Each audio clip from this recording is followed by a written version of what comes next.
वृन्दावनेश्वरी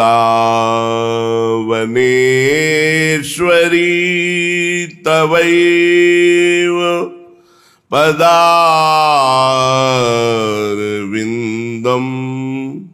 प्रेमामृतैकमकरन्द रसौघपूर्णम् हृद्यर्पितं मधुपते स्मरतापमुग्रं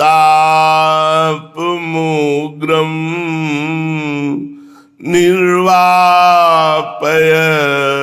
परम शीतलमाश्रयामि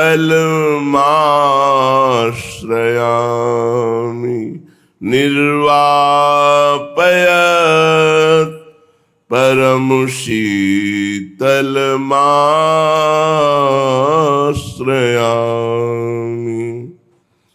परम सच्चिदानंद घन प्रेमानंद स्वरूप नवनिभृत निकुंज महामहिम परम पावन श्री वृंदावन धाम के लाडिले युगल सरकार प्राणाराध्य प्राण प्रिय श्री श्यामा श्यामजू समस्त सहचरी वृंद खग मृग पशु पंछी तरुलता यमुना रस रानी रजरानी समस्त ब्रजवासी परिकर के चरणों में कोटिशः प्रणाम कोटिशः नमन नमस्कार। उपासना वासना का नाश करती है। उपासना चिंता भय दुख शोक का शमन कर देती है। उपासना का स्वरूप क्या है? कई दिन से सुन रहे हैं। जो प्रशांतात्मा विगतभिर ब्रह्मचारि व्रते स्थितः, जो प्रशांत आत्मा है, अंतःकरण जिनका अच्छी तरह शांत हो चुका है, मान अपमान में सुख दुख में किसी व्यक्ति वस्तु घटना में हृदय में कोई हलचल नहीं होती। विगतभिर जो भय रहित हैं, जो ब्रह्मचारी व्रत में स्थित हैं और जो अपने मन का संयमन करके चित्त को सदा परमात्मा में लगाते हुए भगवत परायण हैं, जो युक्त आहार विहार करते हैं, संयम से सोते हैं, संयम में ही जगते हैं, ना अधिक खाने वाला ना बिल्कुल ना खाने वाला, ना अधिक सोने वाला ना बिल्कुल ना सोने वाला, जो युक्त भोजन युक्त शयन युक्त विहार, उसको ये योग सिद्ध होता है। समस्त दुखों का नाश करके वो निरंतर परमात्मानंद में मगन रहता है। सुखमात्यंतिकम यत्तद् बुद्धिग्राह्य मतीन्द्रियम वेत्ति यत्र न चैवायम स्थित चलति मत्तत्वतः। जब साधक भजन करने का प्रयास करता है तो मन संसार में जाता है, भौतिक भोगों में जाता है। कभी वो भविष्य की चिंता करता है, कभी भूतकाल की बातों का चिंतन करता है। इन्हीं से हटा करके निरंतर भगवान में लगाना साधना है। साधना का स्वरूप क्या है? मन के द्वारा जो दी गई चिंतन वृत्तियां हैं, भूत भविष्य की, व्यर्थ की, भोगों की, व्यक्ति वस्तु स्थान घटना की, इन बातों को काट करके भगवान का चिंतन करना। जब प्रभु के चिंतन में मन एकाग्र हो जाता है तो उसे ध्यान कहते हैं। ध्यान जब गाढ़ व्यक्ति धारण करता है तो उसे संप्रज्ञात समाधि कहते हैं। और जब उठते बैठते चलते फिरते खाते पीते हर समय भगवदाकार वृत्ति रहती है तो उसे असंप्रज्ञात विचक्षणा समाधि कहते हैं, जिसे निर्विकल्प समाधि कहते हैं। इस समाधि को प्राप्त हुआ सुखमात्यंतिकम यत्तद् बुद्धिग्राह्यमतीन्द्रियम वेत्ति यत्र न चैवायम स्थितश्चलति तत्वतः। जो सुख आत्यंतिक सुख है, जिसके आगे सुख नहीं, जहां दुख का लेश नहीं है। सुख मात्यंतिकम यत्, साधक अपने द्वारा प्रयास करके जब सब बातों को काट करके निरंतर भजन में लगा रहता है, और जब निर्विकल्प भाव को प्राप्त होता, कोई संकल्प विकल्प नहीं, निरंतर भजन चल रहा अबाध, उस समय जो सुख का अनुभव होता है उसे आत्यंतिक सुख कहते हैं। जहां दुख, चिंता, शोक, भय, मृत्यु, इनका लेश मात्र भी कोई चिंतन नहीं। प्राकृत संसार से जो सुख मिलता है वो क्षणिक है, नाशवान है। जो साधन से सुख मिला, जो भगवान नाम जप से निरंतर सुख मिला, वो आत्यंतिक सुख है। वो यहां से लेकर ब्रह्मलोक तक किसी में उपमा नहीं दी जा सकती। क्यों? आत्यंतिक सुख ऐसा जैसे ब्रह्मलोक में है।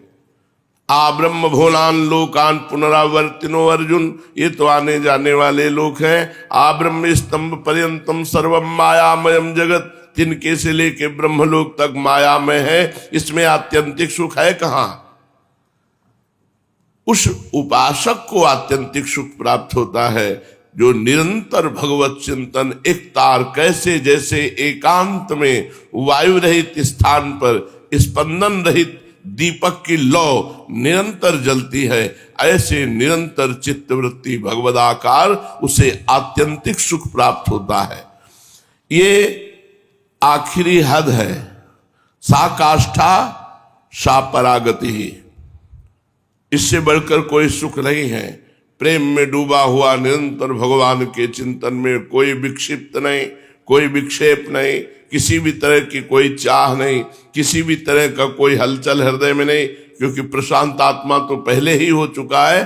तो अब उसका हृदय आत्यंतिक सुख में, इसी सुख की प्राप्ति के लिए मानव जीवन मिला है। सा काष्ठा सा परागति ही, वो आखिरी हद है, वो परम गति है, सुखों की आखिरी हद। इसी सुख को अक्षय सुख कहते हैं, अत्यंत सुख कहते हैं, एकांतिक सुख कहते हैं, भगवत सुख कहते हैं। इसी को परम पद कहते हैं। क्या? निरंतर अबाध भगवत चिंतन। सुख आत्यंतिकम यत्तद् बुद्धि ग्राह्यम अतीन्द्रियम, अतीन्द्रियम बुद्धि अग्राह्य है। इस परमात्म सुख को, भगवत सुख को, जो इंद्रियां हैं, जो बुद्धि है, वो ग्रहण नहीं कर सकती। ये अतीन्द्रियम। इस सुख को यहां आत्यंतिक कहने का तात्पर्य है कि ये विलक्षण सुख है। सतोगुण, रजोगुण, तमोगुण से अलग गुणातीत सुख है। ये परमात्म विषयक बुद्धि की अखंड प्रसन्नता, ब्रह्मभूता प्रसन्नात्मा, एक अद्भुत प्रसन्नता जो तुम सोच भी नहीं सकते।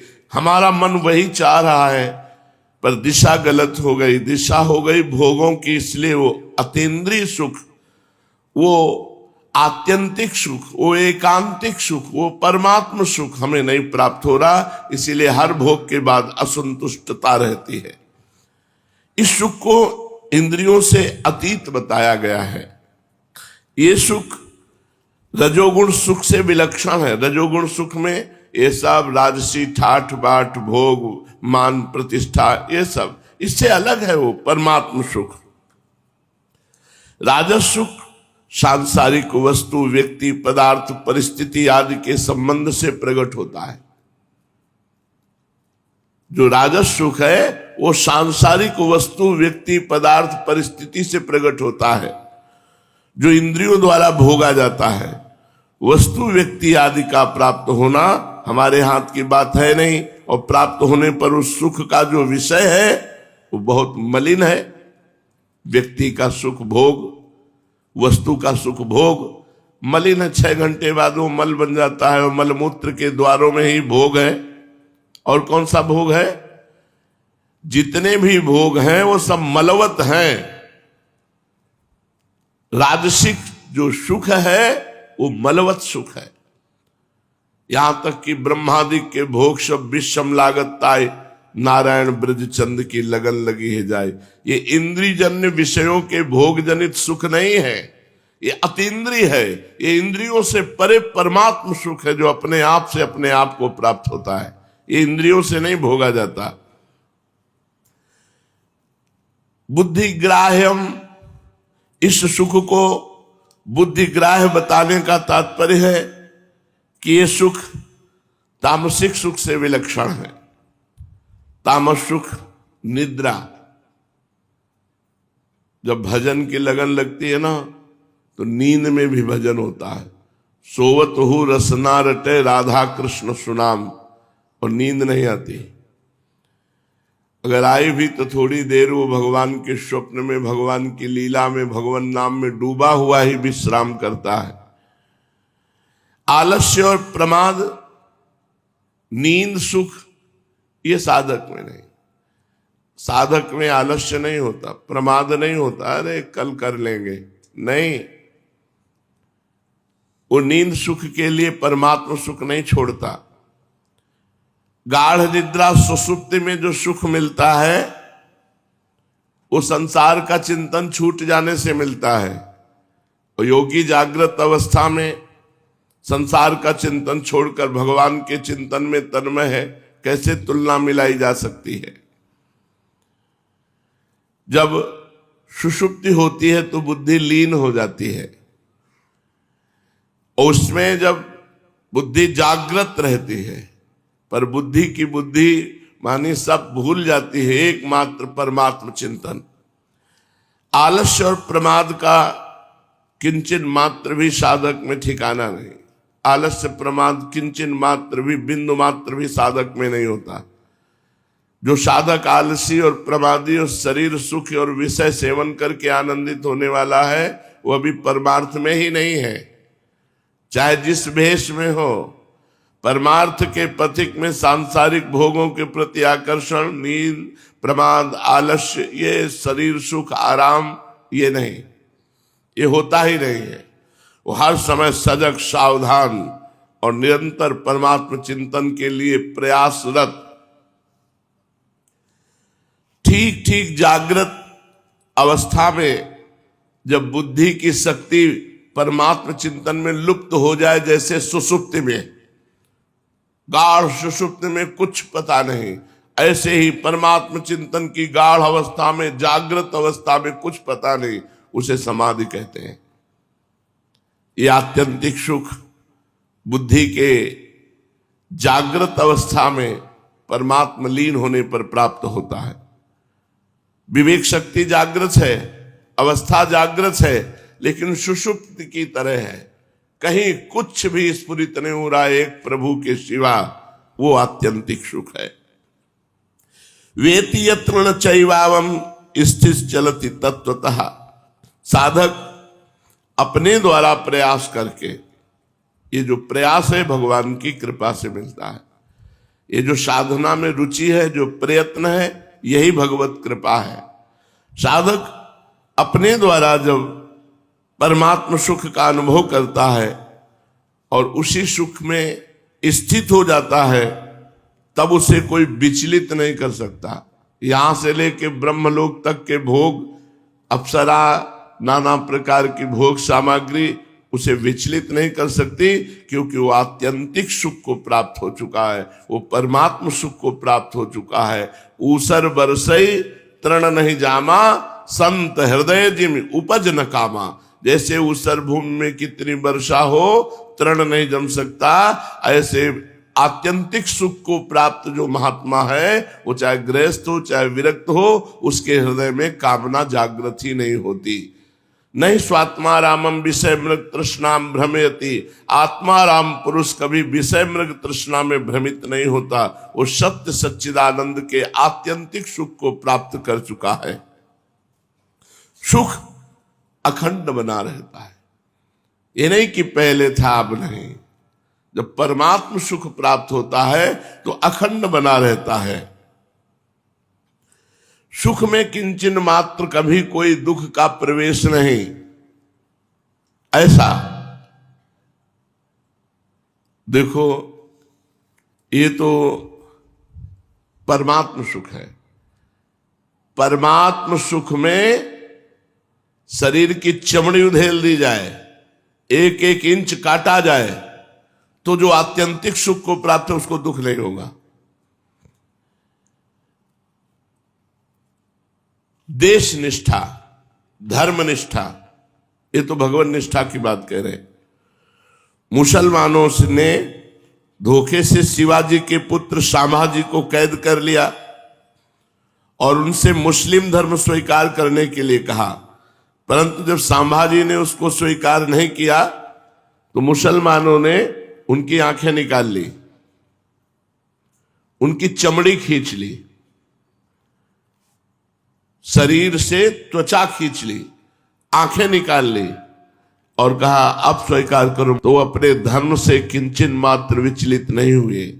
तात्पर्य निकला कि धर्म के लिए जब निष्ठा जागृत हुई तो शरीर की चमड़ी उधेल ली, नेत्र निकाल लिए, लेकिन विचलित नहीं हुए। गुरु गोविंद सिंह के दोनों पुत्रों को दीवाल में जिंदा चुन दिया गया, लेकिन वो विचलित नहीं हुए। ये धर्मनिष्ठा। फिर परमात्मा आत्यंतिक सुख तिल तिल काट दिया जाए तो भी उसे आह नहीं होगी। ऐसे महान सुख को प्राप्त होता है साधक, उसे भगवदानंद सुख कहते हैं। मनुष्य उस वास्तविक सुख से, उस ज्ञान से, उस आनंद से कभी विचलित नहीं होता। जब वो प्राप्त हो जाता है तो कभी विचलित नहीं होता। इसलिए इसी आत्यंतिक सुख को प्राप्त करना परम लाभ है। अविनाशी सुख को प्राप्त करना परम लाभ है। भगवत सुख को प्राप्त करना ही जीवन का लाभ है और ये कोई लाभ नहीं बैंक बैलेंस, नाना प्रकार की भोग सामग्री, बढ़िया मकान। मरोगे तो ये सब जाएगा क्या तुम्हारे साथ? फिर वही पुनरपि जननम पुनरपि मरणम पुनरपि जननी जठरे शयनम। इसलिए आगे के श्लोक में श्री भगवान कह रहे हैं, यम लब्ध्वा चा परम लाभम मन्यते नाधिकं ततः यस्मिन् स्थितो न दुःखेन गुरुणापि विचाल्यते। जिस लाभ की प्राप्ति होने पर, जो आत्यंतिक सुख की बात हुई, जिस लाभ की प्राप्ति होने पर उससे अधिक कोई दूसरा लाभ उसके मानने में नहीं आता और जिसमें स्थित होने पर बड़े भारी दुख से भी विचलित नहीं किया जा सकता, वो आत्यंतिक सुख है। भगवान कह रहे यम लब्ध्वा चा परम लाभम मन्यते नाधिकम तथा। देखो ठाकुर हरिदास जी का चरित्र पीछे आपने सुना। 22 बाजारों में मार बेतो उनके शरीर की चमड़ी उधेल दी गई और मरा मानकर गंगा जी में फेंक दिया, लेकिन तनिक भी ना राजा पे नाराज हुए, न काजी पे नाराज हुए। कहा हमारे ही शरीर का कोई प्रारब्ध कर्म था और आनंद पूर्वक, हमें कोई कष्ट नहीं। उन्होंने कहा हमें कोई कष्ट। 22 बाजारों में बेत मार मार के, कितना भक्तों के चरित्रों में आता है। इसीलिए भगवान कह रहे यल लब्ध्वा चा परम लाभम मन्यते नाधिकम ततः। मनुष्य को जो भगवान के भजन से सुख प्राप्त होता है, उससे अधिक सुख कहीं नहीं है। वो किसी लोभ में आकर विचलित नहीं हो सकता। जैसे किसी को 1 घंटे के 100 रुपए मिलते हैं, अगर उसे 1 घंटे में दूसरी जगह 1000 रुपए मिले तो विचलित हो जाएगा ना। 1 घंटे वाला जो 100 रुपए मिलते हैं, उसको 1 घंटे में 1000 रुपए मिले तो विचलित हो जाएगा। वो 1000 प्राप्ति की चाहेगा, 100 रुपए की स्थिति से विचलित हो जाएगा, 1000 रुपए की स्थिति में चला जाएगा। इसीलिए ये ऐसा महान सुख है कि भगवान करे इससे बड़ा कोई सुख ही नहीं है। अब वो कैसे प्रलोभित हो? आखिरी हद प्राप्त कर ली उसने सुख की, परम गति, पराकाष्ठा, इससे बढ़कर कोई सुख नहीं, भगवदानंद से बढ़कर कोई सुख नहीं। निद्रा, आलस्य, प्रमाद का तामसिक सुख प्राप्त होने पर विषयजन्य सुख ज्यादा अच्छा लगता है और उससे अधिक सुख मालूम देता है, इसलिए मनुष्य तामसिक सुख, निद्रा आदि छोड़कर भोगों में लगा रहता है। ऐसे ही विषयजन्य सुख से ऊंचा, रजोगुण से ऊंचा सात्विक सुख है। जब सात्विक सुख मिलता है तो भोग सामग्री आदि से विरति होने लगती है, और जब आत्यंतिक सुख मिलता है तब वो त्रिगुणातीत हो जाता है। वो भजन से प्राप्त होता है, निरंतर भजन, रात दिन भजन, कोई भगवान के चिंतन के सिवा और कोई चर्चा नहीं, कोई चिंतन नहीं। जब आत्यंतिक सुख प्राप्त हो जाता है तो फिर उससे वो विचलित नहीं होता, क्योंकि आत्यंतिक सुख से बढ़कर दूसरा कोई सुख, कोई लाभ ही नहीं है। आत्यंतिक सुख में सुख की हद हो जाती है। उपासक को ऐसा सुख मिलता है जो फिर वो इस सुख से विचलित हो नहीं सकता, क्योंकि इससे बड़ा कोई सुख है नहीं। यस्मिन स्थितो न दुखेन गुरुणापि विचाल्यते, विचलित होने का दूसरा कोई लाभ उसके सामने होता ही नहीं है, इसलिए विचलित नहीं होता। और ऐसे सुख में है कि शरीर आदि को महान दुख दिया जाए तो भी वो विचलित नहीं होता। कीलदेव जी महाराज ध्यान में बैठे थे, विधर्मियों ने उनके माथे पे इतना बड़ा कील ठोक दिया कि ध्यान इसका नाटक कर रहा है। पूरी कील मस्तक पे चली गई, पर वो शरीर में थे ही नहीं, वो तो भगवान में स्थित थे। पूरी मस्तक में कील जाने पर भी उनका ध्यान भंग नहीं हुआ। महान दुख हो और इस आत्यंतिक सुख को प्राप्त हो तो उसे वो दुख विचलित नहीं कर सकता। ऐसा नहीं कि दुख का पता ना लगे, दुख का पता लगता है, लेकिन दुख का दुख नहीं होता, वो दुख से विचलित नहीं होता। मनुष्य जिस परमात्म स्थिति में स्थित होता है, कोई भयंकर से भयंकर आपत्ति आ जाए, आफत आ जाए, तो वो स्थिति से विचलित नहीं होता। यह है भागवती की स्थिति। भयंकर से भयंकर आपत्ति आ जाए, भगवान कहते हैं कि आत्यंतिक सुख में स्थित होने पर साधक बड़े से बड़े दुख से भी विचलित नहीं किया जा सकता। जैसे उसको फांसी की सजा दी जाए। श्री राम जी यवन बादशाह के खजांची थे, बड़े दयालु, निरंतर नाम जप करने वाले भगवतनिष्ठ महात्मा थे। अगर उनसे कोई कहता बेटी का ब्याह है तो चुपचाप खजाने से दे देते, कोई भूखा है तो खजाने से दे, इस तरह आधा खजाना लुटा दिया। और जब काजी को पता चला तब बादशाह से रिपोर्ट की। बादशाह ने सामने बुलवाया, तुमने खजाना किसकी आज्ञा से लुटाया, तुम अपराध किए। वो चुप खड़े रहे। काजी और बादशाह सलाह करके फांसी की सजा दी श्री राम जी को। श्री राम जी से पूछा तुम्हारी आखिरी इच्छा क्या है? तो विट्ठल भगवान इष्ट थे, उनका एक बार केवल विट्ठल भगवान के सामने से ऐसे निकाल दो, इसके बाद फांसी दे देना। एक बार आखिरी इच्छा उनके दर्शन कर लूं। मंदिर के सामने से ले गए, बाहर गेट से ही दर्शन दिखाए दिए। उन्होंने कहा राजी हो, बस इतना। इधर स्वयं भगवान बादशाह के यहां पहुंचे और नमस्कार किया और कहा हमारे स्वामी श्री राम को मुक्त कर दो। तो उनका खजाना हमारा आधा खाली कर दिया। तो अपनी झोली से पीतांबर से ऐसे रत्न निकाले, बोले देख एक रत्न की कीमत तेरा पूरा खजाना नहीं, रख ले पूरे रत्न। तो उनका तुम कौन हो? तो उनका श्री राम का नौकर हूं। भगवान ने कहा श्री राम क्या नाम है? का बिट्ठू। तुरंत आदेश करो, फांसी से मुक्त करो। तुरंत आदेश हुआ, फांसी से मुक्त हुए।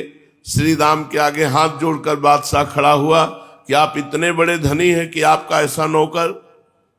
तो उनका सरकार नौकर तो हम आपके हैं, हमारे नौकर कहाँ? बोले नहीं, बिट्ठू नाम का एक नौकर तुम्हारे पास है, देखो ये रतन दे गया, हीरे रत्न दे गया।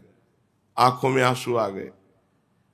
उनका बिट्ठू नाम का कोई नौकर नहीं, वो हमारे स्वामी हैं, हमारे इष्ट हैं, जिनका नाम विट्ठल भगवान है। सांवली सनूनी मूरत, वो कजरारे बड़े बड़े नेत्र। बादशाह घायल हो गया। बादशाह ने कहा कि तुम्हारी जो इच्छा हो मांगो, मैं बहुत प्रसन्न हूं, तो उनका बस अपनी सेवा से मुक्त कर दो। आज से मैं कोई सेवा ना करके रात दिन अपने भगवान के चिंतन में लगूंगा। तो फांसी आदि की बात आने पर भी हृदय विचलित न हो, वो है भगवदानंद। किसी भी स्थिति में शरीर के टुकड़े टुकड़े कर दिए जाए, गजब की बात। यहां थोड़े थोड़े दुख में विचलित हो जाते हैं, क्योंकि परमात्मानंद प्राप्त नहीं हुआ। भगवान शंकराचार्य जी के पास एक कपाली आया, भैरवी। उसने कहा मुझे भैरव सिद्ध करने के लिए ब्रह्म ऋषि की खोपड़ी चाहिए, तुम्हें शरीर से कोई ममता है नहीं? बोले नहीं। तो बोले मैं काट ले जाऊं? बोले अभी काटोगे तो तुम्हें काट डालेंगे, इतने शिष्य है। सुबह 4 बजे कल आना और पीपल के नीचे बैठे होंगे, काट ले जाना। वो 4 बजे आया, जे उधर से चला तो नरसिंहाश्रम स्वामी जी के ऊपर नरसिंह भगवान का आवेश हुआ। हुंकार मार के दौड़े, जयले को नजदीक पहुंचा, उठाकर फाड़ के फेंक दिया। महापुरुषों को अपने शरीर से, दधीच ऋषि अपने शरीर को ही दे दिया, जिससे अस्त्र बनाए गए। शरीर के टुकड़े टुकड़े कर दिए जाएं तो भी उसको दुख नहीं होता, जो भगवदानंद को प्राप्त है।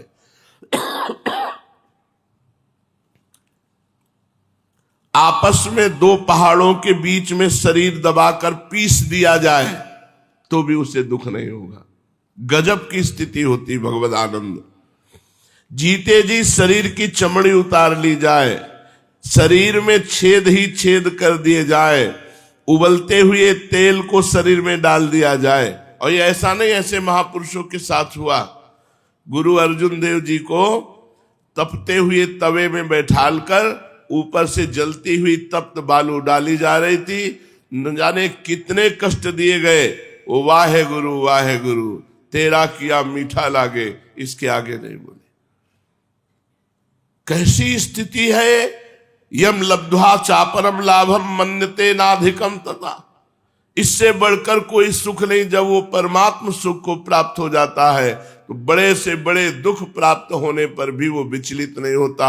चाहे उसको फांसी की सजा दे दी जाए, चाहे 2 पहाड़ों के बीच में उसे पीस दिया जाए, चाहे उसके शरीर के टुकड़े टुकड़े कर दिए जाए, चाहे शरीर में छेद ही छेद कर दिए जाए, चाहे आग में जलाया जाए, उसको कोई कष्ट नहीं होता, क्योंकि वो परमात्म सुख को प्राप्त हो चुका है। इस तरह गुरुतर महान भयंकर दुखों के एक साथ आने पर भी वो विचलित नहीं होता। वो विचलित क्यों नहीं किया जा सकता? कारण कि जितने भी दुख आते हैं वो सब प्राकृत शरीर में, और वो अप्राकृत चिदानंद स्वरूप को प्राप्त है, वहां दुख का प्रवेश ही नहीं। शरीर, इंद्रियां, मन, बुद्धि यही प्राकृतिक है, इन्हीं में दुख आता है। जब आत्यंतिक सुख मिलता है वो स्वरूप का होता है। स्वरूप में स्थित महापुरुष के शरीर, इंद्रिय, मन, बुद्धि को कितना भी कष्ट दिया जाए कोई फर्क नहीं पड़ता। यही तो आनंद है। यही आनंद पाने के लिए मानव देह मिला है। ऐसी अध्यात्म की ऊंचाई पर चढ़ो कि मान अपमान, लाभ हानि, सुख दुख ये कोई स्पर्श ही न कर पावे। जब पुरुष प्रकृति स्थित रहता है शरीर में तो उसे जरा सा भी कष्ट बहुत महसूस होता है, और जब परमात्मा में तदात्म होता है तो भारी से भारी कष्ट मिलने पर भी उसे कोई फर्क नहीं पड़ता। वो प्रकृतिजन्य अनुकूल प्रतिकूल परिस्थिति में अपने को सुखी दुखी मानने लग जाता है, जो शरीराभिमानी होता है। लेकिन जो भगवत तत्व का ज्ञाता, भगवत आनंद को प्राप्त, वो इन दुखों में नहीं फंसता। इसलिए मनुष्य जीवन का सबसे बड़ा लाभ है कि हम निरंतर भगवान के भजन में अपनी वृत्ति को डुबो दें। चलते हैं। चैतन्य चरितावली। महाप्रभु श्री चैतन्य देव भगवद आवेश में श्रीवास के घर में सिंहासन पर विराजमान है। पहले गंगा जल से अभिषेक हुआ, सब भक्तों ने किया, फिर शरीर पोछा, फिर सुंदर चंदन आदि लगाया गया, फिर वस्त्र आदि धारण कराए गए, फिर भोग आदि लगा। अब सबको अपने अपनी भावना के अनुसार चैतन्य महाप्रभु ने भगवान का जो स्वरूप प्रकाशित किया, सबको अपने अपने भाव के अनुसार दर्शन हो रहे। सबसे पहले बातों ही बातों में प्रभु ने श्रीवास पंडित के ऊपर कृपा की। आपने श्रीवास पंडित को संबोधित करते हुए कहा, श्रीवास तुम हमारे परम कृपा पात्र हो, हम सदा ही तुम्हारी देख रेख करते हैं। तुम्हें वो घटना याद है जब देवानंद पंडित के यहाँ तुम बहुत से अन्य शिष्यों के सहित श्रीमद् भागवत का पाठ सुन रहे थे। पाठ सुनते सुनते तुम बीच में ही भावावेश में आकर मूर्छित हो गए। उस समय तुम्हारे भावावेश को न तो पंडित जी ही समझ सके थे और न उनके शिष्य ही समझ सके थे। शिष्य तुम्हें कंधे पर लाद कर तुम्हारे घर पहुंचा गए थे। उस समय मैंने ही तुम्हें होश में किया था, मैंने ही तुम्हारी मूर्छा भंग की थी।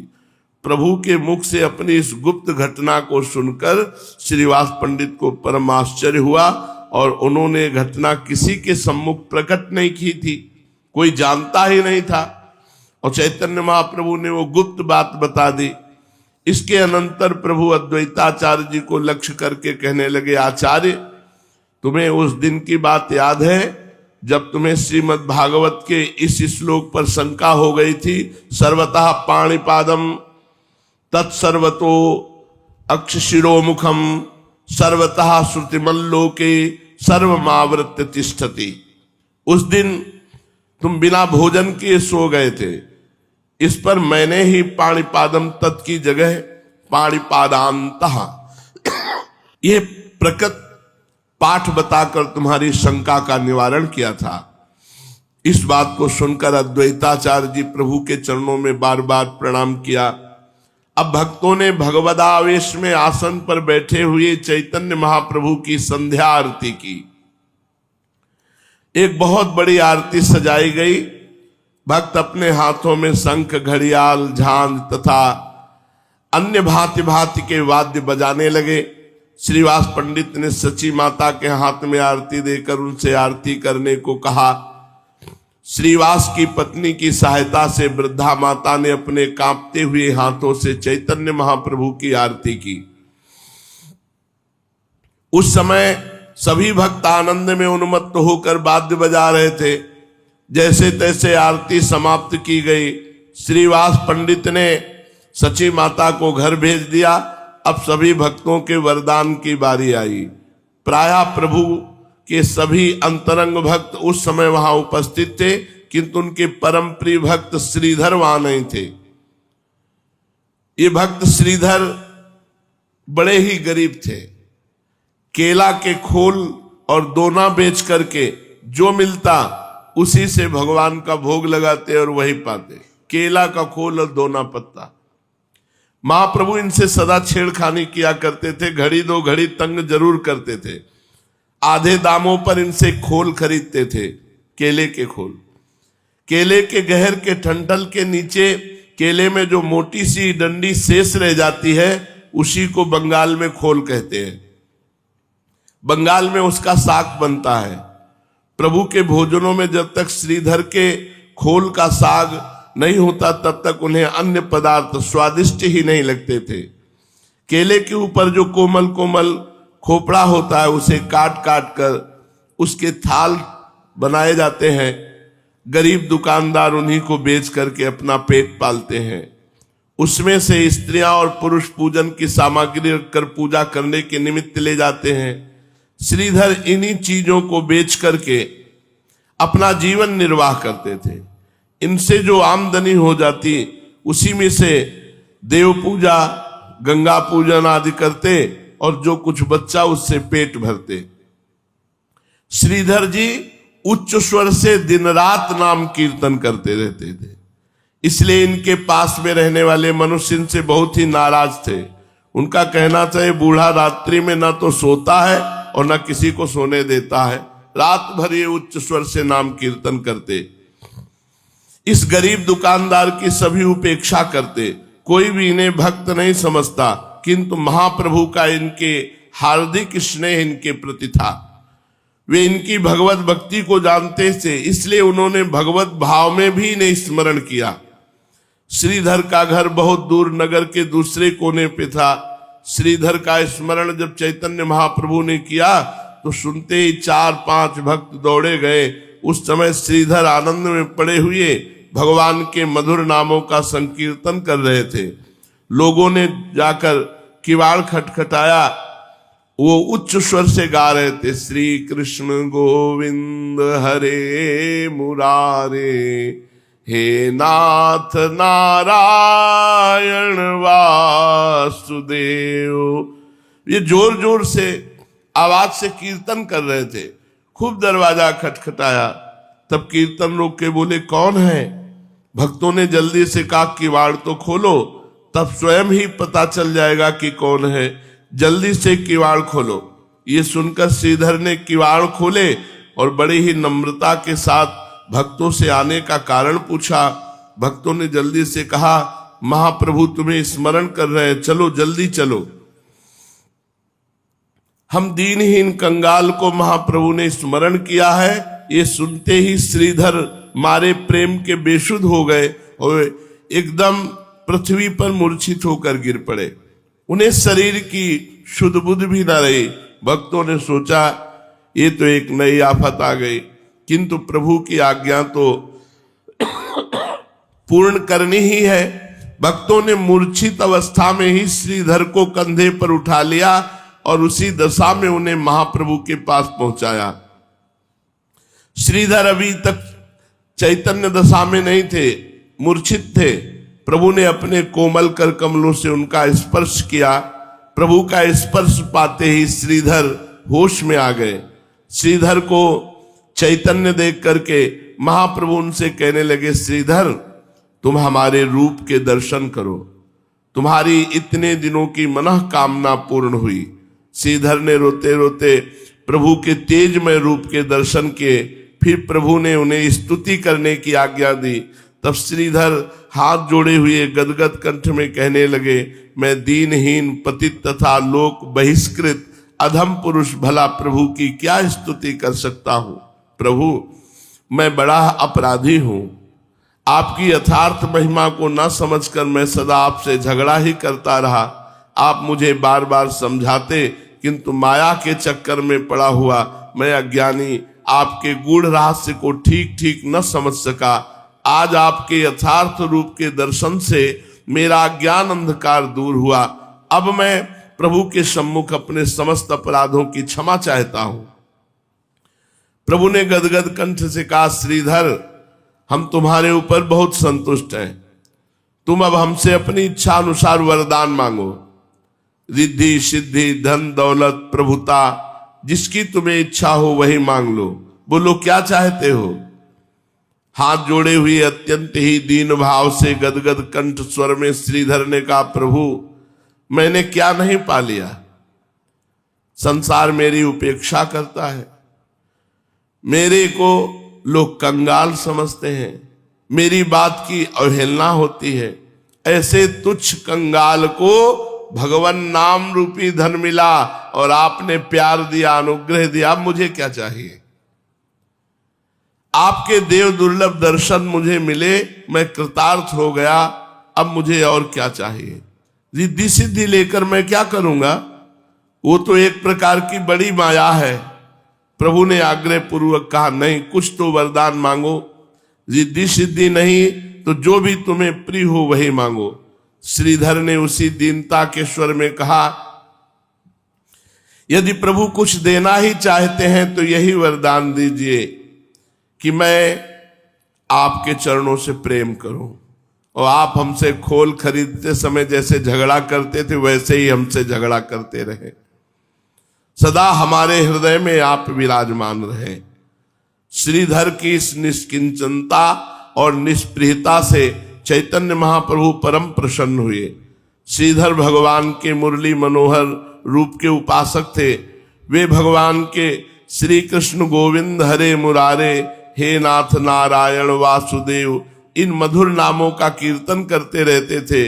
इसलिए चैतन्य महाप्रभु ने उन्हें श्री कृष्ण रूप के दर्शन कराए। अपने में प्रभु के श्री विग्रह में अपने श्री कृष्ण के दर्शन करके श्रीधर कृतार्थ हुए।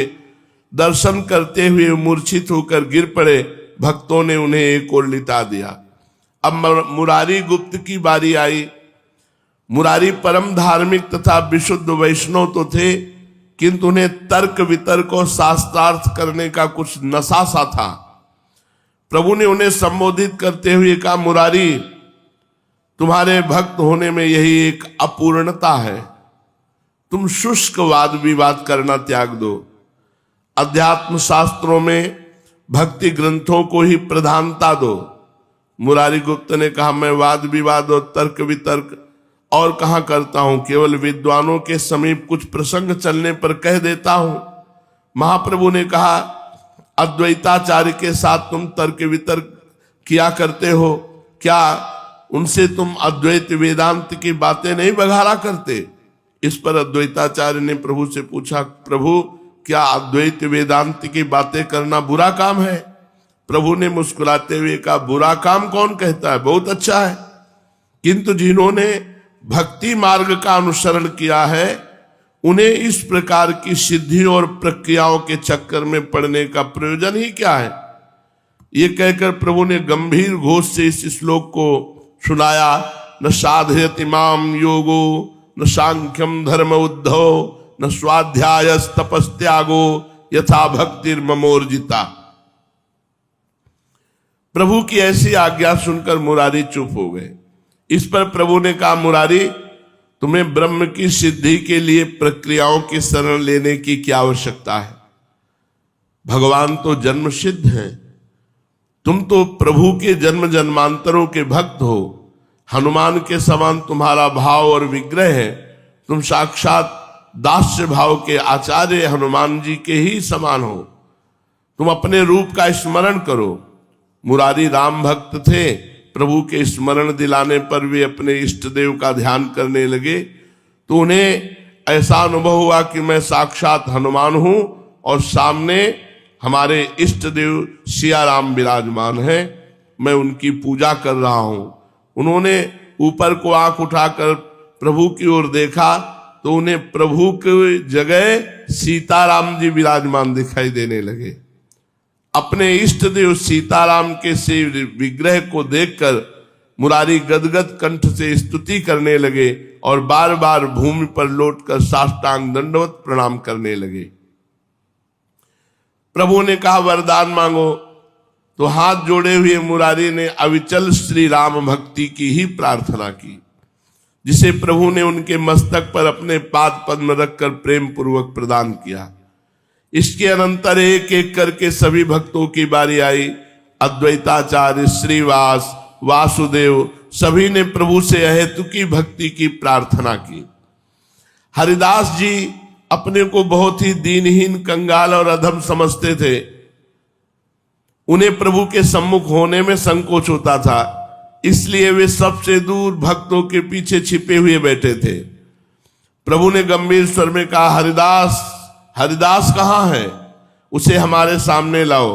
सभी भक्त चारों ओर से दृष्टि देखने लगे।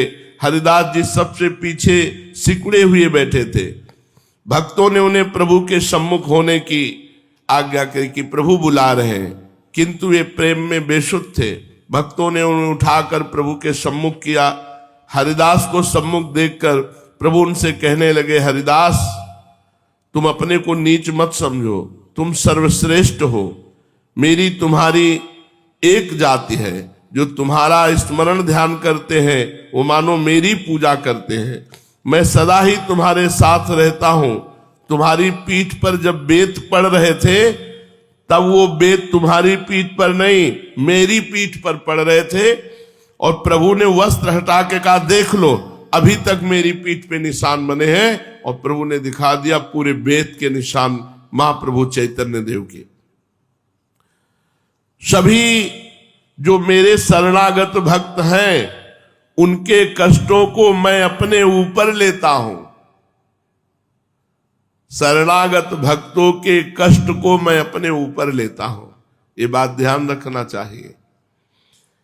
इसलिए भारी से भारी कष्ट पड़ने पर भी भक्त को दुख नहीं होता, क्योंकि वो कष्ट मैं अपने ऊपर लेता हूं। कारण कि जो लोग भक्तों को कष्ट देते हैं वे मानो मुझे ही कष्ट पहुंचाते हैं, इसलिए अब मैं दुष्टों का संहार न करके उनका उद्धार करूंगा।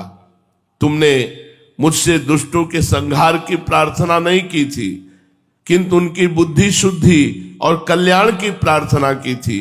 इसलिए अब मैं अपने सुमधुर नाम संकीर्तन के द्वारा दुष्टों का उद्धार करूंगा।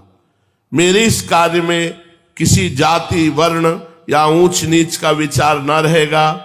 मेरे नाम संकीर्तन से सभी पावन बन सकेंगे। अब तुम अपना अभीष्ट वरदान मुझसे मांगो। हाथ जोड़े हुए दीन भाव से हरिदास जी ने कहा, हे वर देने वालों में श्रेष्ठ, हे दयालु, हे प्रेमावतार, यदि आपकी इच्छा मुझे वरदान ही देने की है तो मुझे यही वरदान दीजिए कि मैं सदा दीनहीन, कंगाल, निष्किंचन, अमानी बना रहूं। मुझे प्रभु के दास होने के अतिरिक्त अन्य किसी भी प्रकार का अभिमान न हो। मैं सदा वैष्णव भक्तों की पद धूलि को अपने मस्तक पर परम भूषण मानकर धारण करता रहूं। वैष्णव के चरणों में मेरी सदा प्रीति बनी रहे, इसी वरदान की मैं प्रभु के निकट याचना करता हूं। इनकी इस प्रकार की वर याचना को सुनकर भक्त मंडली में चतुर्दिक आनंद की ध्वनि होने लगी। सभी हरिदास जी की भक्ति भावना की भूरी भूरी प्रशंसा करने लगे।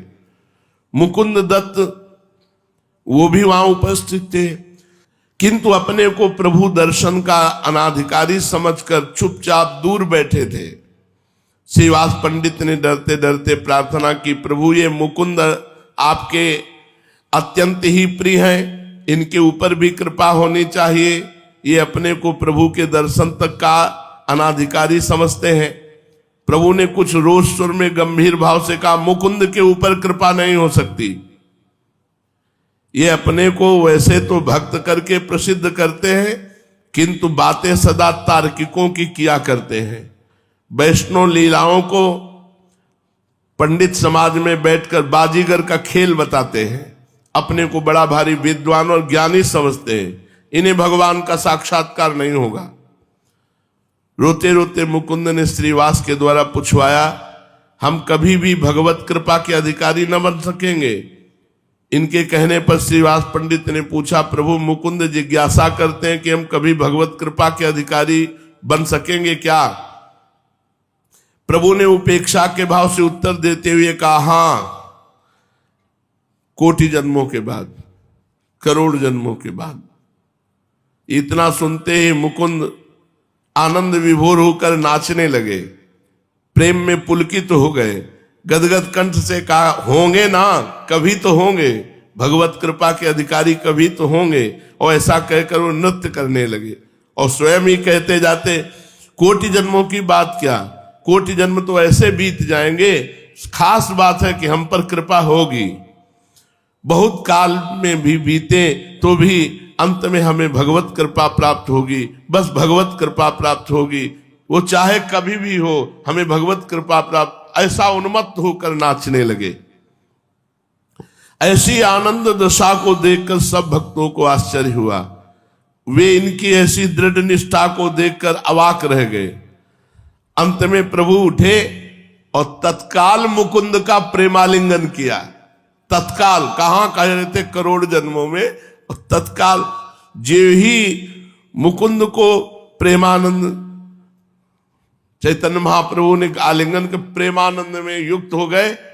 और महाप्रभु ने कहा, तुमने इस निष्ठा से मुझे खरीद लिया कि करोड़ जन्म में भी सही, लेकिन मुझ पर भगवत कृपा तो होगी। सचमुच तुम वैष्णव हो, तुम्हारी ऐसी दृढ़ निष्ठा के कारण मेरी प्रसन्नता का ठिकाना नहीं रहा। तुम तो भगवत कृपा के अभी सर्वश्रेष्ठ अधिकारी हो गए। ये खास बात है। तुम्हारी जैसी उच्च कोटि की निष्ठा साधारण लोगों में होनी अत्यंत ही कठिन है। तुम भगवत कृपा के अधिकारी बन गए, लो अभी भगवत साक्षात्कार करो। कहा करोड़ जन्म कह रहे थे। ये कहकर प्रभु ने उन्हें अपने दिव्य तेज रूप के दर्शन कराए। मुकुंद अलौकिक भगवत साक्षात्कार करते ही धड़ाम से पृथ्वी पर गिर पड़े। सभी भक्तों ने अपनी अपनी भावना के अनुसार, कोई श्याम वर्ण मुरली मनोहर, कोई सीताराम, कोई राधा कृष्ण, जो जिस भाव के उपासक थे, सबने चैतन्य महाप्रभु में अपने भगवत स्वरूपों का दर्शन किया। शेष चर्चा आगे। श्री राधा वल्लभ लाल की।